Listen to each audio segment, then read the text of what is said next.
Welcome back to special live show with minister Harish Rao garu. మలాన సాగర్ గురించి వివాదం ఎందుకు వస్తుందనే అంశం మీద మాట్లాడుతున్నాం. మన మంత్రి గారు ఒకటి సాగునీటి మంత్రిగా మీరు మెదక్ జిల్లా, సరే ముఖ్యమంత్రి గారు కూడా మరి అదే జిల్లా నుంచి ప్రాతినిధ్యం, కొంత ప్రస్తుతం మీరు కొంచెం ఎక్కువ ఇబ్బంది ఎదుర్కోవాల్సి వస్తుంది ఈ అంశం మీద. అంటే రెండు రకాలు మెదక్ జిల్లా ప్రజలు కూడా అర్థం చేసుకుంటారు కదా. ఎందుకంటే మెదక్ జిల్లా అనేది ఇలా సాగునీటి మంత్రిగా నేను ఉండడము, ముఖ్యమంత్రిగా మెదక్ జిల్లాలో ఉండడం వల్లనే ఈ ప్రాజెక్టు మెదక్ జిల్లాకు దక్కింది. 56 సంవత్సరాల్లో కాంగ్రెస్ అయినా తెలుగుదేశం అయినా 1 ఎకరాకు కూడా మెదక్ జిల్లాలో నీళ్ళు ఇవ్వలేదు. కనీసం భారీ ప్రాజెక్ట్ ఇచ్చిపెట్టండి, మధ్య తరహా ప్రాజెక్టు కూడా కట్టలేదు. అసలు రాష్ట్రంలో 23 జిల్లాలు ఉన్నప్పటి పాత ఆంధ్రప్రదేశ్లో కూడా అతి తక్కువ సాగునీటి సౌకర్యం ఉన్న, అసలు నీళ్లు ఉన్న జిల్లా ఏకైక జిల్లా మెదక్ జిల్లా. ఇలా మెదక్ జిల్లాలో సరే మీరు అన్నట్టు ఈ 4 గ్రామాల్లో మేము డెఫినెట్గా సార్ట్అవుట్ చేసుకుంటాం. కానీ మరి మెదక్ జిల్లాలో ఉండే మిగతా 1100-1200 గ్రామాల ప్రజలు ఎవరైతే ఈ నీళ్లు లబ్ధి పొందబోతున్నారో వాళ్ళందరూ గర్వపడుతున్నారు. హరీష్ రావు గారు, కేసీఆర్ గారు ఉండడం వల్లనే మలానా సాగర్ వచ్చింది, మా బాధలు పోతాయి, మాకు గోదావరి నీళ్లు వస్తే మా రైతు ఆత్మహత్యలు ఉండవు, ఆకుపచ్చ మెదక్ జిల్లా తయారైతుందని ఆ ప్రజలందరూ కూడా ఎంతో ఆశపడుతున్నారు. కాంగ్రెస్ తెలుగుదేశం పార్టీలు చేస్తున్న దాన్ని కూడా వాళ్ళు డెఫినెట్ గా తెలుగుదేశం 48 గంటల దీక్ష దిగితే మద్దతు కూడా వస్తున్నట్టుంది రైతుల నుంచి. ఎక్కడ మద్దతు అండి? హైదరాబాద్ నుంచి మనుషులను తీసుకొని పోయి సెంటిమెంట్ తో ఆడుకుంటున్నారు. ఇప్పుడు డెఫినెట్ గా గ్రామం మునిగిపోయేటప్పుడు కొంత బాధ ఉంటుంది, దాన్ని ఆసరా చేసుకొని రైతులను అడ్డం పెట్టుకొని మొసలి కన్నీరు గార్చి రాజకీయం. ఇప్పుడు ఇంకోటి జరుగుతుందండి ప్రతిపక్షాలది, మీరు కూడా నా దయచేసి మీరు అప్పుడప్పుడు చిన్న అదేస్తుంటారు, మీరు ఏదో నైట్ల జోక్ కామెడీ వేస్తుంటారు, అందులో ఒకటి వేయాలి మీరు. నేను వేయాలంటే ప్రజలకు కూడా తెలవాల్సిన అవసరం ఉంది. నేను I was observing as a minister. ముందు దశలో కాంగ్రెస్ పార్టీ పోయింది, 20 లక్షలకు ఎకరం ఇయ్యాలి అని అన్నారు. తెల్లారి తెలుగుదేశం వాళ్ళు పోయారు, 30 లక్షలకు ఎకరం ఇయ్యాలి అన్నారు. మళ్ళీ తెల్లారి నేను I was observing in the TV, Tammineni Veerabhadram CPM party పోయారు, 40 లక్షలు ఇవ్వాలి ఎకరానికి మల్లన్న సాగర్ అంటే. వాళ్ళు 20 అడిగితే ఈయన 30, ఈయన 30 అడిగితే నేను 40, ఎక్కువ అడగాలి. ఇప్పుడు అది కూడా అట్లే ఉంది. 48 గంటల దీక్ష అని తెలుగుదేశం వాళ్ళు అనగానే నేను 72 గంటల దీక్ష చేస్తా అని Hanumantharao. It has become a joke. అంటే వీళ్ళు పూర్తిగా సెంటిమెంట్ ని అడ్డం పెట్టుకొని ప్రజలతో ఆడుకొని రాజకీయం చేసే ప్రయత్నం చేస్తున్నారు. ఇది నిజంగా చాలా దురదృష్టకరం. ఇది మంచిదైతే కాదు రాష్ట్రానికి. ఇక కృష్ణా బోర్డు వ్యవహారం ఏంటి మంత్రి గారు, దాని పరిధి నిర్వహణకు సంబంధించి సరే రోజు ఏం జరుగుతుందో చూస్తూ ఉన్నాం. మన 3 రోజుల చర్చల్లో కూడా ఒక ముందడుగు ఏంటంటే సరే మాజీ చైర్మన్ నేతృత్వంలో సీనియర్ సభ్యులతో కమిటీ. అసలు ఎందుకు వివాదం అంటే 2 రాష్ట్రాలు సుహృద్భావ వాతావరణంలో పరిష్కరించుకోవాల్సిన సమస్యలు కేంద్రం దగ్గర పెట్టుకుంటున్నావా? ఇప్పుడు ఏదైనా ఇచ్చిపుచ్చుకునే ధోరణి ఉండాలి. తెలంగాణ రాష్ట్ర ఏర్పడిన తర్వాత గౌరవ ముఖ్యమంత్రి కేసీఆర్ గారు అన్ని రాష్ట్రాలతో, పొరుగు రాష్ట్రాలతో బాగుండాలనేటువంటి ఒక కొత్త దాంతో మేము ముందుకు పోతా ఉన్నాం. మీరు చూస్తే 7 సంవత్సరాలు కాంగ్రెస్ పార్టీ మన ఆంధ్రప్రదేశ్లో, పక్కన మహారాష్ట్రలో, ఢిల్లీలో కేంద్ర ప్రభుత్వం కూడా కాంగ్రెస్ ఉండి కూడా కనీసంగా మన ప్రాణహిత చేవేళ్ల ప్రాజెక్టులో తమ్మిడిహట్టి బ్యారేజ్కు స్థలాన్ని ఫైనల్ చేయలేదు, అగ్రిమెంట్ చేయలేదు, అగ్రిమెంట్ కూడా చేయలేదు కనీసం. వాళ్ళు 7 సంవత్సరాలు 3 చోట్ల కాంగ్రెస్ ఉండి, కానీ ఇలా టీఆర్ఎస్ ప్రభుత్వం వచ్చిన తర్వాత ఒక్క తమ్మిడిహట్టి కాదు. దాని మీద విమర్శిస్తున్నారు చెనాకా కొరాట 148కి మీరు అగ్రిమెంట్ చేసుకొచ్చారు, 152 వివాదం వల్ల అప్పుడు అగ్రిమెంట్ అవ్వలేదని మంచి మాట చెప్పినారు. మరి మీరు ఎందుకు చేయలేదండి 152కు? మీరు 7 సంవత్సరాల విలువైన సమయాన్ని వృధా చేసినారు. ఇంకో 7 ఏళ్ళు వృధా చేసుకుందామా? ఒక మాట. రెండోది, అసలు పక్క రాష్ట్రం ఒప్పుకోకుండా, ఆ రాష్ట్రంలో ముంపు లేకుండా మీరు ప్రాజెక్టు గాలి కడతారా? అల్టిమేట్ ప్రాజెక్టు కట్టాలనా, కాలయాపన చేయాలనా? 7 సంవత్సరాలు ఢిల్లీలో, మహారాష్ట్రలో, ఏపీలో కాంగ్రెస్ ఉండి చేయలేదు. మీరు 7 ఏళ్ళు పొడగొట్టిండ్రు. 2007లో ప్రాణహిత చేవేళ జీవో ఇచ్చిండ్రు, 2014 దాకా మీరే ఉన్నారు. We have lost 7 years. 7 సంవత్సరాల్లో ఎన్ని రైతుల విలువైన ప్రాణాలు పోయినాయి?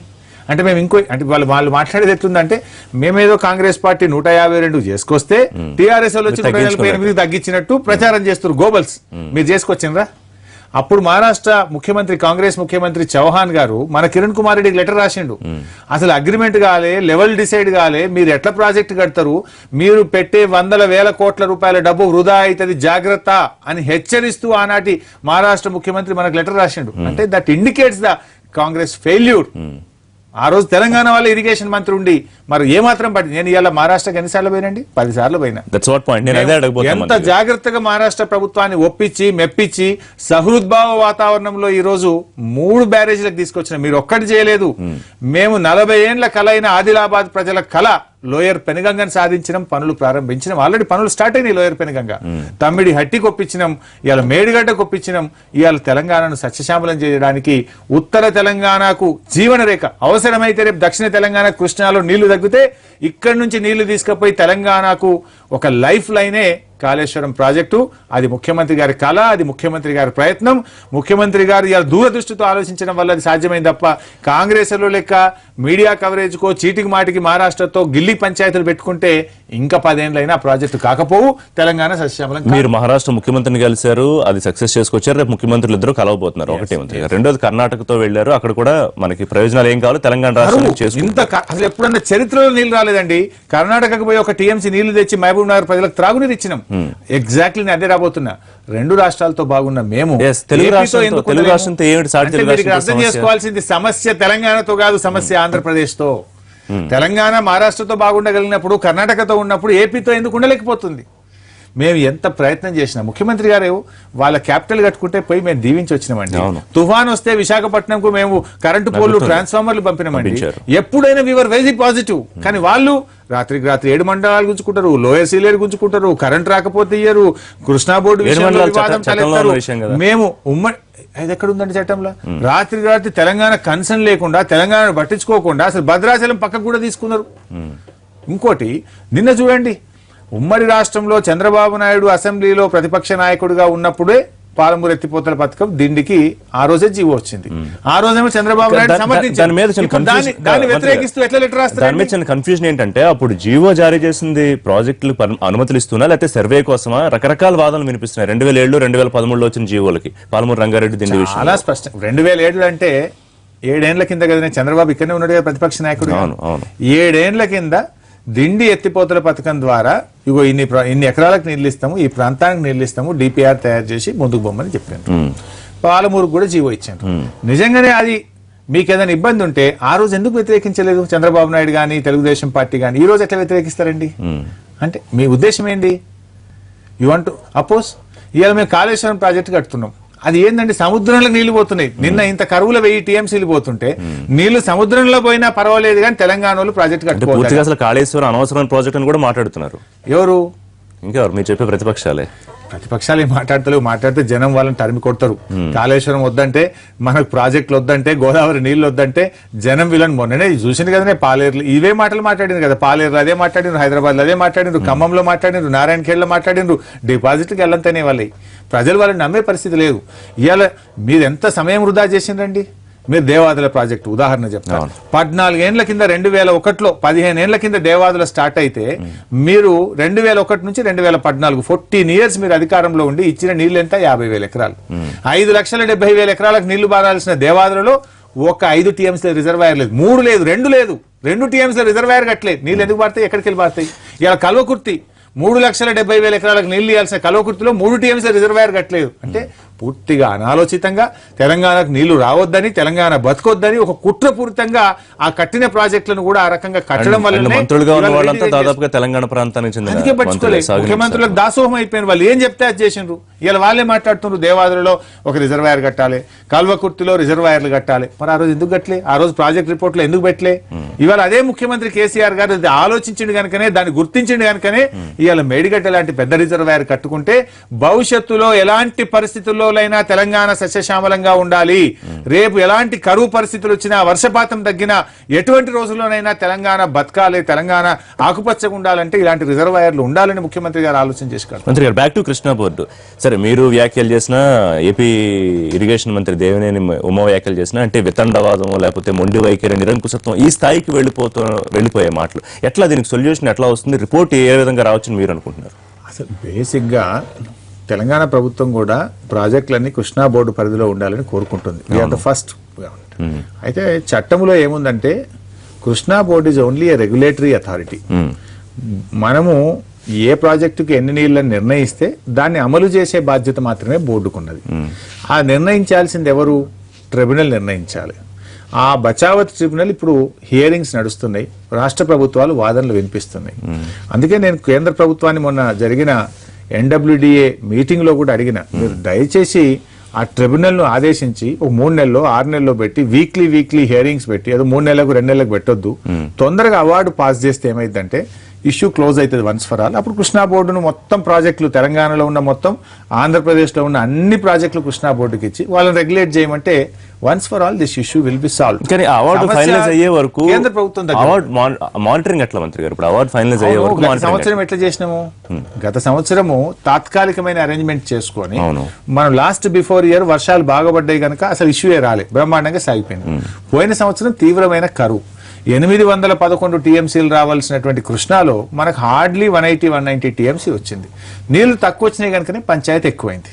ఇవాళ కరువు పరిస్థితుల్లో హైదరాబాద్ మంచినీళ్లు కృష్ణా మీద ఆధారపడ్డాయి. వీళ్ళేమో మాకు డెల్టాకు చెప్పేదేమో త్రాగునీరు, వాడుకునేదేమో సాగునీరు. ఆడ పంటలు వేస్తారు, మాకు తాగునీరు అని చెప్పేమో రిలీజ్ చేస్తారు, పండించేదేమో పంటలు.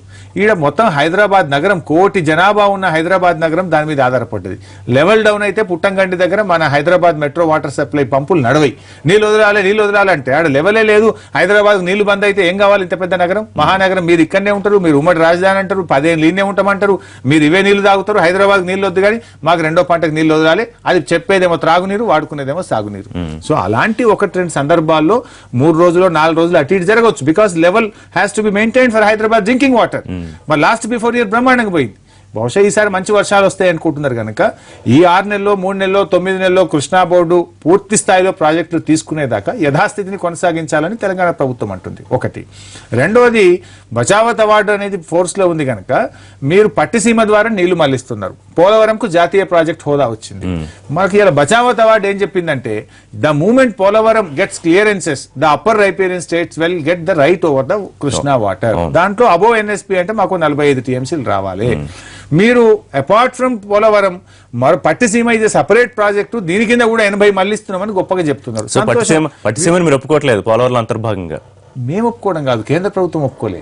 రాజ్యసభలో కేంద్ర మంత్రి గారు సమాధానం చెప్పినారు. క్వశ్చన్ అడిగితే Pattiseema is not a part of Polavaram project, this is a separate project, Godavari నుంచి మళ్లిస్తున్నాము అని చెప్పి కేంద్ర మంత్రి గారు చెప్తే నేను ఆ క్వశ్చన్ ను ఆన్సర్ ను కూడా కాపీ పెడుతూ కేంద్ర ప్రభుత్వానికి లెటర్ పెట్టినా. అది సపరేటు, ఇది సపరేటు, మరి దాంట్లో 45, దీంట్లో 45, మాకు 90 రావాలి. 299 టెంపరీ అరేంజ్మెంట్ కింద ఉన్నది, ప్లస్ 90 కలిపి మాకు 389 ఇవ్వండి అని చెప్పి నేను అడిగాను. That is our right.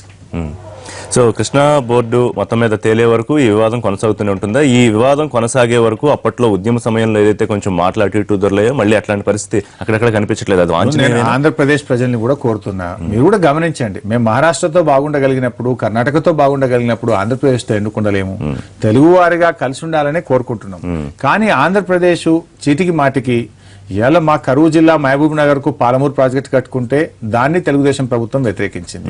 Fluoride తో బాధపడుతున్న దిండి కోసం చిన్న ప్రాజెక్ట్ కట్టుకుంటే దాన్ని తెలుగుదేశం పార్టీ సుప్రీంకోర్టులో కేసేసి ఢిల్లీలో కంప్లైంట్ చేసి కృష్ణా బోర్డులో ఫిర్యాదు చేసి అడ్డుకునే ప్రయత్నం చేస్తుంది.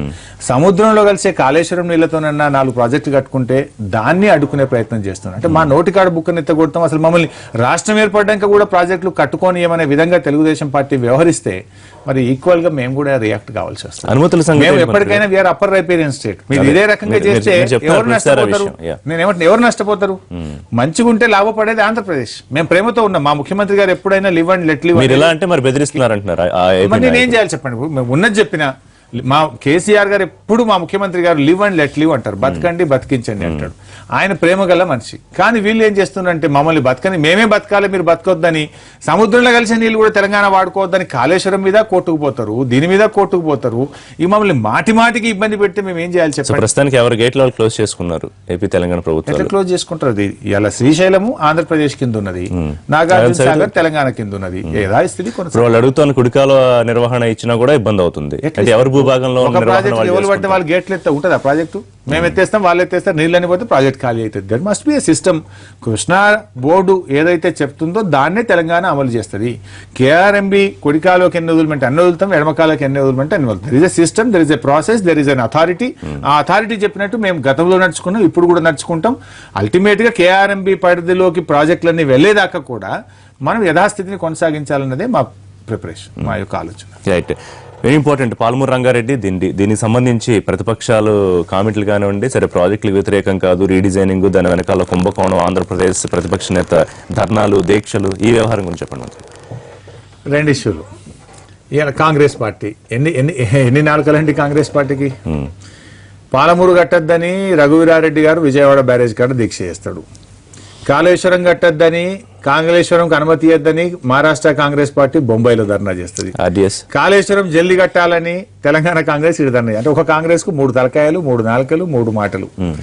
ఇక తెలుగుదేశం పార్టీ ఇక్కడనేమో మేము పాలమూరు వద్దన్నమా మేము దిండి వద్దన్నమా అని తెలంగాణ తెలుగుదేశం అంటది.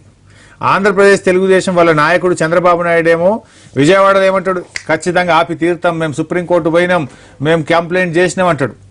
లెటర్ కూడా రిలీజ్ చేసిన చంద్రబాబు నాయుడు ఢిల్లీలో రాసిన లెటర్ కాపీ రిలీజ్ చేసిన. ప్రాజెక్టులు వెంటనే ఆపాలని కేంద్ర ప్రభుత్వానికి చంద్రబాబు రాసిన లేఖ నేను రాసిన.